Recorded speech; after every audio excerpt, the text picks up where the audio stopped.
had been to more than 30 meetings with my financial advisor. And I'm going to let you know a little secret. In most of those meetings, I don't remember anything that we talked about. But I can remember one specific meeting where we had one specific conversation that I was so fixated on. And it answered this question: how much money can I spend off my portfolio? Hey everyone, I'm Jacob Turner, former Major League Baseball player and current co-founder of Moment Private Wealth. In today's video, I'm going to walk through a real life scenario. And I'm going to talk through the most common question that we hear our athletes and our entrepreneur clients ask: how much money can I spend? And make sure you stay till the end, because I'm going to walk through in this video the number one mistake that I see most make when they're planning for retirement and when they're planning for spending off their portfolio. Now, to really understand what we're trying to get out of watching this video and understand where we're going, I think it's really helpful if we dive into some specific numbers. So what I'm going to share with you guys today is a real life situation that we see quite often. Now, the numbers have been changed, the names have been changed, but this is a very similar situation that we see time and time again with either a business owner that's selling a business, an athlete that's looking to retire and live off of his savings, a key employee that's exiting his company. So time and time again, we're faced with a lot of these same sorts of scenarios that I'm going to share today. And we're going to talk about real life numbers so we can really hammer home a couple of the points that we want to make today. So as I mentioned, the scenario that we're showing today, we've changed the names, we've changed the numbers, but the reality is this is a scenario that we see quite often. And in this scenario, John and Kim started a business nearly a decade ago. They've recently exited their business for millions of dollars, and they really want to start living off of their portfolio. And they're wondering, how much money can I spend? So the starting point for us is always understanding, what does the total picture look like? For John and Kim, their total net worth is just north of $8 million. And as you can see here, John has his 401k, which is $500,000. He also has his Roth IRA, which is $50,000. Kim has much the same. She has a 401k with $500,000, and she has a Roth IRA with $50,000. In addition to that, their other two big assets are they have their family home, which is valued at $2 million, and they have their revocable trust, which is their taxable account that has $5 million in it. The other things I want to note here is they have about $250,000 in their cash account. John and Kim also have 3 kids. Their kids are 10, 8, and 12. So they're going to be in the house for roughly the next 10 years. I think it's also important to note that John and Kim are 40 years old. So while they have a big nest egg, they also have a lot of life left to live. So the next thing that we always want to look at is, what are they trying to accomplish? Before we dive into the specifics of what John and Kim are trying to accomplish, I want to talk about the first point that I think is really important for you to understand today. Whenever we talk about what a client's trying to accomplish, the more specific we can be and the more focused we can be on what this might look like in the future, the better the outcome is. And I want to give you an example. If a client comes to me and they say, hey, Jacob, we want to spend $20,000 a month off of our portfolio. I say, okay, great. Out of that $20,000 a month, how much of that's going to go towards just normal living expenses? How much of that's going to go towards legacy giving? How much of that's going to go towards charity? How much of that's going to go towards potential travel and vacations in the future? And oftentimes I'm met with the response of, well, we're not totally sure. And I think that's okay, because the reality is most of the time people haven't thought about these things. But what I want you to hear me say is, the more specific you can be with what your goals are in the future, ultimately the more we can change and adjust dials. The more we can change and adjust dials, the more we can get laser focused on getting you exactly where you need to go. Because oftentimes what a client's really asking when they're saying, how much money can I spend? It's really, how much money can I spend and I can still feel confident and comfortable when I'm spending that money? Because the last thing that we want to happen is for you to be on that trip, a once in a lifetime vacation, and all you're thinking about is, man, should I bought that business class seat? We want you to buy the business class seat. If that's a goal of yours, we want you to be able to buy it and feel really good about it. So let's dive into John and Kim's goals. Now, before we dive into the specific goals for John and Kim, I think it's important to have a reminder. John and Kim are 40 years old, a lot of life left to live. They also have 3 relatively young kids, 8, 10, and 12 years old. So they're saying, we know we're going to be spending some significant money on certain things we want to do over the next decade or two. Those things might change in the future, but let's plan for what we want to do now, okay? So for John and Kim, the first thing that we started is, what does the general monthly spending look like? And for them, it's about $20,000 a month. Now, I would love to have this broken down into a little bit more detail as we continue on, but I think this is a really good starting point for them. In addition to that, we said, you guys have young kids. We want to do family vacations every single year. And they said, we definitely want to do that. That's something that's really important to us. So we budgeted in about $20,000 per year in vacations. One thing I'll note on these vacations is we try to be a little bit specific here. So we said, not only do we want to budget in this amount, how long do we want to continue those vacations for? And they said, right now, I think we want to do vacations as long as our health allows us to do it. We want to continue to do that. So a couple things to note here is these vacations continue till the end of the plan. They also go up with inflation, which in this plan is about 3%. So that means that we're spending $20,000 in today's dollars for vacation, and we're going to be doing that every single year moving forward. The next thing that we said was, you guys have about a $2 million property right now. We know the kids are most likely going to be there for about the next 10 years. Do you see yourself relocating at some point in the future when the kids are out of the house? And they said, you know what? We love the house we're in. We want to make memories, but we don't see ourselves being here forever. Once the kids are out, we probably want to downsize a little bit.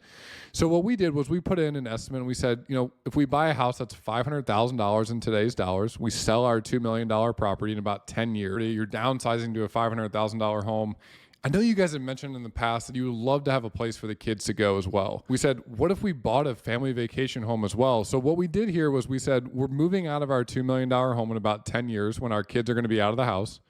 We're going to be doing a vacation property and we're going to be doing a new primary home. So our total spend on homes is going to go from about $2 million down to about $1 million, but we're going to split that between two homes. And again, this is going to happen in about 10 years because what we're trying to do is we're trying to map out what the future might look like. Now, look, the reality is these things could potentially change, but I think it's really helpful context to understand what are we trying to plan for today. And then the last thing that we put in here was we put in $30,000 a year for gifting to the kids.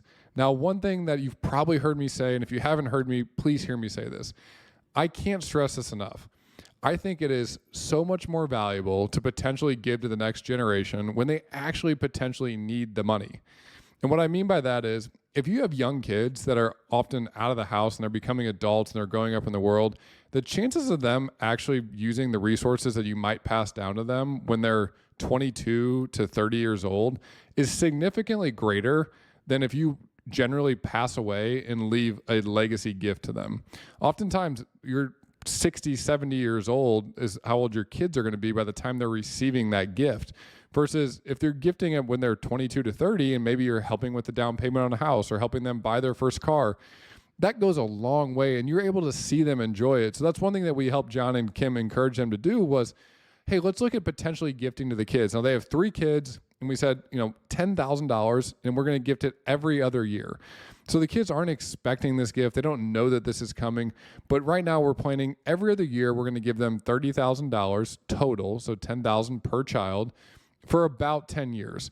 So that means that each kid's going to get about $50,000 total over 10 years. And about $150,000 is what John and Kim's total gift is going to be. So this is a synopsis of what their goals is. And a reminder, we want it to be as specific as possible. It doesn't have to be down to every last penny that we're going to spend.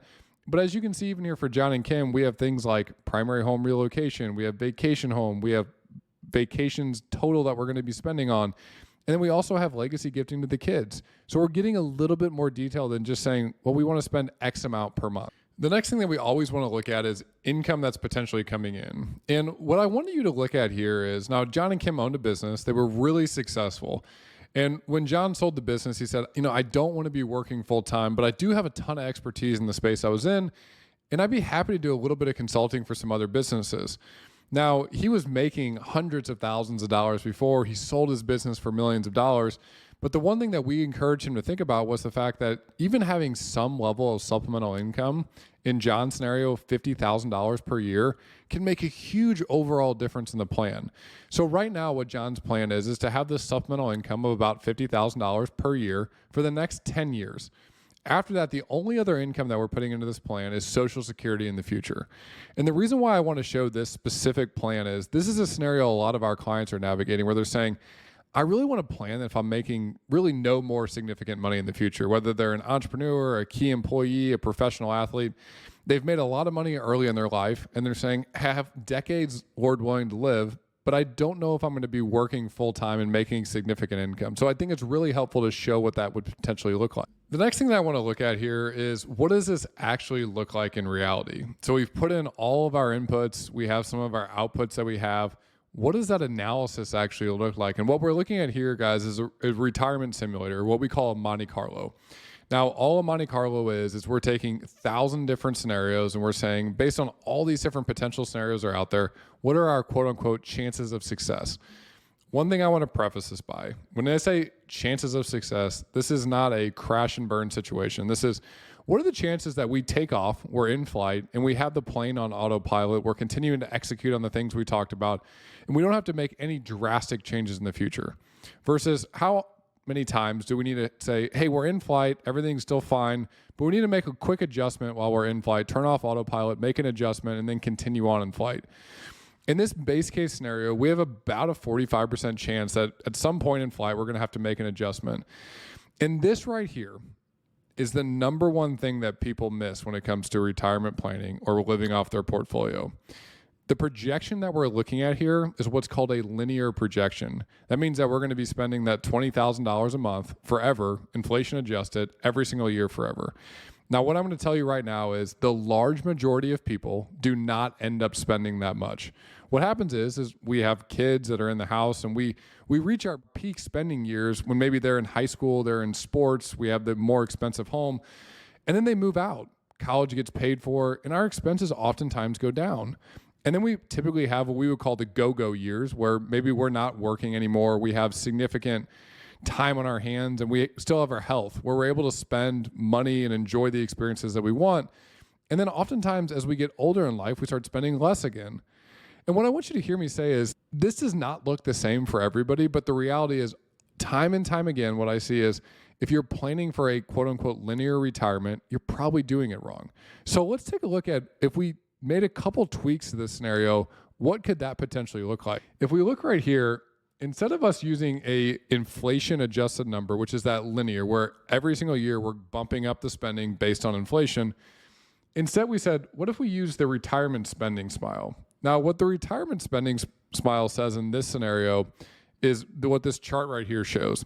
What this chart here is showing is that if we spend every year in retirement and we take inflation, but we take 1% less of our spending, okay, every single year that we're in retirement, that means that over time, our spending is going to continue to slowly go down. But we also see that the reality is that's most likely going to happen as we age. That's what the data shows. So if we bump that to the retirement spending smile, we can see that our probability of success goes from 45% up to about 68%. Now, that's one way to look at it. The second way to look at it is what's called guardrails. So as you can see here, what guardrails are is this. First and foremost, if we ever have a really bad year or we return zero in a year, we don't do the inflation adjusted amount. Secondarily, if our withdrawal percentage is 20% higher than what we originally planned for, we reduce our spending by about 10%. And we do the same thing on the flip side. If we can spend more money, if our withdrawal rate is 20% lower than what we expected, we can spend 10% more. And this is personally the one that I like the most. So if we take a look at that scenario,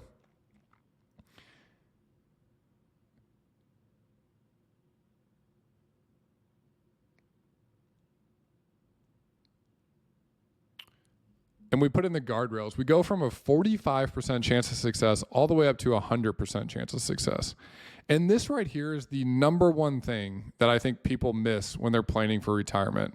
They miss the fact that the reality is things are not going to be on a linear basis. Time and time again, we see clients that end up spending either the same amount or they start spending a little bit less in the future than maybe they were when they originally retired. And this is the thing that is so important to make sure that you're always getting a plan done every single year, because the reality is the markets change, your life changes, your goals change, the things that you want to do in the future change. And that's why I personally love the guardrails approach, because it allows you to take into account all these different inputs. And then also take into account the input that you have, where you're saying, what am I comfortable with in this given year? Knowing that when we reach 2025, we're going to be doing this all over again and having other tweaks and adjustments we can make along the way. So at the beginning of this video, we asked that question, how much can I spend? And for John and Kim, right now, they want to spend $20,000 a month. They want to spend $20,000 a year on vacation. They want to be gifting to their kids in the future. They want to change house situations in the future. And as we stand today, they can do all those things. But the beauty of having a professional on your team and the beauty of constantly doing things like this every single year from a planning perspective is chances are they're going to be able to spend more money in the future on things that they really care about. Because the one thing that I see time and time again is people do a linear plan like we talked about, where they say, I'm going to spend $20,000 per month, and then every single year in the future, I'm going to spend more inflation adjusted, which can be a good starting point. But I don't think it's the optimal way to plan. And what ultimately ends up happening, and I see this over and over again, people leave more money in their legacy bucket, or when I say that, what I mean is there's more money in the bucket at their end of life than they expected. And the reality is money is a tool for us to be using in our lives. I would love to see all the clients that we have live a life of fulfillment, live a life where they're truly using their money and they're seeing the benefit of it, right? They're giving to kids or grandkids while they're still alive and they're seeing the benefit of it, not long after they're gone. And I think this is the key here, guys, is it doesn't have to be this linear plan, but it should be an every year adjustment where we're tweaking, we're making changes, we're giving thought, we're adding input, we're really sitting down and thinking about what do we want to be accomplishing with this money. If you enjoyed this video, make sure you like and subscribe. I'm putting out videos every single week on different financial planning concepts. This one in particular is really close to my heart because it's something that I always struggled with. When I first retired from baseball and I had that question of what should I be spending, and I had roughly 40, 50, 60, Lord willing, 70 years in front of me to continue to live. And what I came down to was it needs to be tweaked and adjusted all the time. So leave a comment. Let me know what you think of this video. And if you have other future video ideas that you want me to do, please leave it in the comment section below. If you're an athlete, an entrepreneur, or a key employee, and you're looking for a qualified financial team that specializes in you, check us out at momentprivatewealth.com.